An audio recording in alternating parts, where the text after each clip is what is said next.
Un deuxième plateau à l'occasion de cette journée réservée aux femmes. Vous voyez bien que maintenant, je ne suis plus seul à présenter puisque j'ai à mes côtés Rachel Kesseng, donc qui est du journal de Brazza.com, bien sûr, le site que tout le monde connaît. Alors, rapidement, vous avez un nouveau plateau ici avec des nouveaux visages. Le premier, Lydia la Congolia, Gigi Mia donc en deuxième position, la Madonna du Congo, bien sûr, puisque c'est la seule que nous avions jusqu'à maintenant. Et nous avons Huguette Moussodia, le sapologue Ben Moukasha. Rapidement, je vais donner la parole à ma consoeur qui est ici présente, Rachel, pour commencer l'entretien. Donc moi, je voulais déjà m'adresser à la Madonna du Congo. Pourquoi Madonna du Congo? Madonna du Congo, c'est depuis le pays, depuis Brazza. En 89, il y avait Madame Antoinette Sassou qui était venue au lycée technique nous remettre les bons de classe. Hein. Voilà, donc il y avait notre proviseur Mboumaba et il y avait notre surveillant général Pierre Ngwala. Après, on chantait. Moi, je suis passée devant tout le public, je chantais, j'animais. Oh, mais cette fille-là, elle est courageuse comme Madonna. Et c'est parti de là. Et bon, entre autres, je composais, j'écrivais mes chansons bien avant cela. Et je suis venue en France, j'ai continué à le faire. Donc, en fait, j'écris mes textes, je compose. Et puis, je suis auteur-compositeur, en fait. Et donc j'ai envie de l'exploiter, pourquoi pas. Bon, j'ai un travail, j'ai un métier, mais en dehors de ça, je fais de la musique, quoi. Parce que pour moi, j'ai envie de réaliser ce rêve, quoi. Voilà.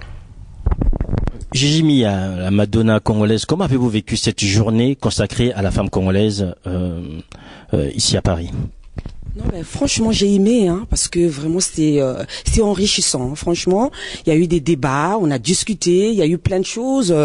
Franchement, des échanges de paroles, c'était bien, quoi. J'ai aimé. Hein. Franchement, chapeau, quoi. Il y a eu des femmes qui ont parlé, franchement, il y a des sœurs, franchement, les sujets qu'elles ont abordés, franchement, ça m'a touchée. Et c'est ça qui fera le développement de notre pays, le Congo-Brazza. Vous pensez qu'il y a quelque chose, une dynamique qui est en train de se mettre en place?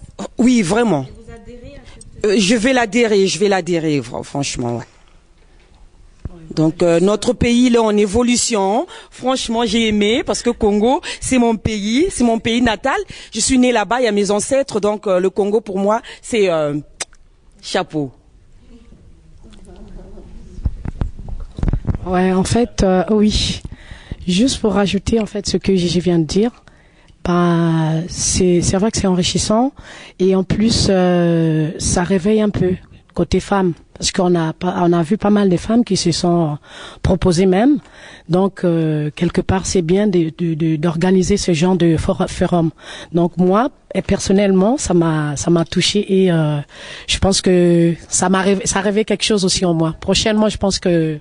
Voilà, par rapport, il y a quand même eu là un certain nombre de questionnements. Oui. Est-ce que par rapport à ces questionnements que les femmes ont eu à exprimer, notamment pour la création des entreprises. Oui. Est-ce que quelque part vous vous êtes sentie en tant que Congolaise de la diaspora concernée? Oui, ça c'est sûr, oui, c'est sûr, parce que vu les deux exemples qu'on a vus de deux femmes, pardon, deux dames, pardon, excusez-moi. Donc quelque part, ça donne du courage quand on regarde des femmes telles que l'autre qui a 3 entreprises et quand on voit des femmes comme ça donne envie. Même si c'est pas facile en France, mais on essaye quand même. Donc voilà, c'est comme je vais répéter ce que j'ai dit. Moi, en tout cas, ça a réveillé quelque chose en moi. J'espère que j'arriverai à mon projet que j'ai eu tout à l'heure. Donc j'espère que ça ira. Merci beaucoup. Rapidement, on va juste donner la parole à Lydia la Congolia. Bonjour, merci de m'avoir donné la parole. Alors, je me présente Lydia, la vraie chérie, la Congolie. Je crois que toutes Congolaises me connaissent. Alors, moi, je suis très heureuse, je suis satisfaite. Parce que c'est pas parce qu'on est sapologue qu'on ne vaut rien. C'est vrai, il y a des gens qui ne nous considèrent pas parce qu'on fait la sape. Moi, personnellement, j'ai créé une entreprise. J'ai mon entreprise ici, en France. J'ai créé l'aide à la personne. Donc, ça m'a apporté beaucoup. c'est des réunions que nous sommes venus assister ici. Ça m'a apporté beaucoup. Bon, c'est pas un site internet que je voudrais peut-être un peu, mais j'ai mon entreprise, donc je suis une femme et je réfléchis, je contribue, et surtout pour mon pays, j'aime beaucoup mon pays. Alors le débat qui m'a beaucoup intéressé, c'est créer quelque chose dans mon pays, là-bas au Congo. C'est ça qui est dans ma tête aujourd'hui. J'ai un projet de ça. Donc franchement, je n'ai pas regretté d'avoir venu ici. Vivre ce qu'on a vécu aujourd'hui. Alors, rapidement, merci Lydia, ne partez pas. Alors, il y a quelqu'un qui s'est tué, qui n'a rien dit, c'est Ben Mokasha. Et pourtant, c'est Ben Mokasha, tout le monde le connaît. C'est l'homme qui a créé le néologisme sapologie. Alors, Ben Mokasha, rapidement, vous avez assisté aujourd'hui à une journée qui était consacrée aux femmes. L'un des thèmes a retenu votre attention, puisque vous m'avez expliqué tout à l'heure, c'était le thème lié à l'enfance délinquante, qui a été traité par Alda Ayessa. Je voulais savoir, Ben Mokasha, vous êtes sapologue, c'est-à-dire qu'aujourd'hui, vous êtes en train de faire émerger cette culture, voilà, ce dandisme congolais qui est propre aux Congolais de Brazzaville, qui est la sape. Or, s'il faut remonter à peu près à il y a 20 ans, un sapeur était considéré comme un délinquant. Alors, dites-nous aujourd'hui, par rapport à ce que la SAP est devenue aujourd'hui, et en même temps, en faisant juste un parallèle, par rapport au thème qui nous a retenu aujourd'hui, le développement de la femme, peut-être du sapologue, d'ici 2025. Merci Sir, mais ce que je vais dire ce soir, j'ai vu des femmes très dynamiques et puis dont des harmonisations de couleurs très développées. Je disais pour ce qui est de la délinquance de l'époque, c'est vous savez, c'est ce regard d'Épinal qu'a donné à l'époque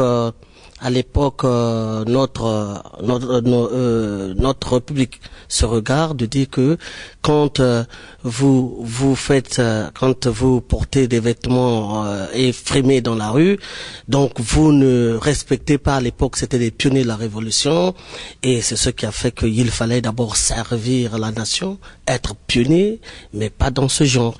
Aujourd'hui, les choses ont changé totalement. Parce que les gens, on a compris que la sapologie, c'est une culture, et nous sommes là dans ce combat. Et aujourd'hui, le sapologue, c'est un modèle de la société. Et de là, comprendre que la jeunesse, en fait de compte, pour éviter, en fait de compte, un sapologue, ce n'est pas un bandit ni un voyou.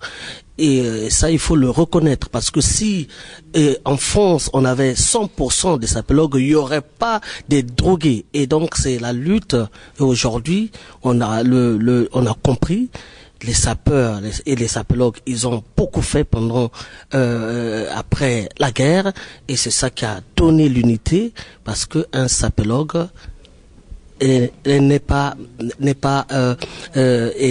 dans la bagarre, et évite de mettre donc les choses ethniquement. Voilà. Donc c'est ça que je veux dire, que il n'y a pas de tribalisme quand on est sapologue. Il n'y a pas de régionalisme quand on est sapologue. Et il n'y a pas de nationalisme quand on est sapologue. Le sapologue appartient et mondialiste. Voilà. Mais donc c'est un courant culturel, on l'a bien compris, qui se veut pacifique. Mais là, on parle du développement du pays par la femme. J'ai vu qu'il y avait des sapologues femmes, ce qui est une très bonne chose. Comment vous pensez, à partir d'aujourd'hui, puisque là, on voit bien qu'il y a une dynamique qui se met en marche, utiliser ce courant culturel qui a de plus en plus d'adhérents, qui rencontre de plus en plus d'adhésions, pour effectivement arriver finalement au développement même culturel du Congo, puisque c'est de ça qu'il s'agit. Oui, mais vous savez, quand on parle, le problème c'est que les gens, je sais pas, la société congolaise ne comprend pas que la sapologie, elle est très importante, et la sapologie est porteur d'emploi. La sapologie, en termes économiquement, si le gouvernement peut comprendre cela, il va se passer des choses, quelque chose de bien. Mais tant qu'on n'arrive pas à réaliser que la sapologie est porteur est un vecteur économique, on ne peut que prendre ce côté festif. Mais quand on voit le côté festif, c'est pas ça. Moi, je suis un sapologue, moi, je suis un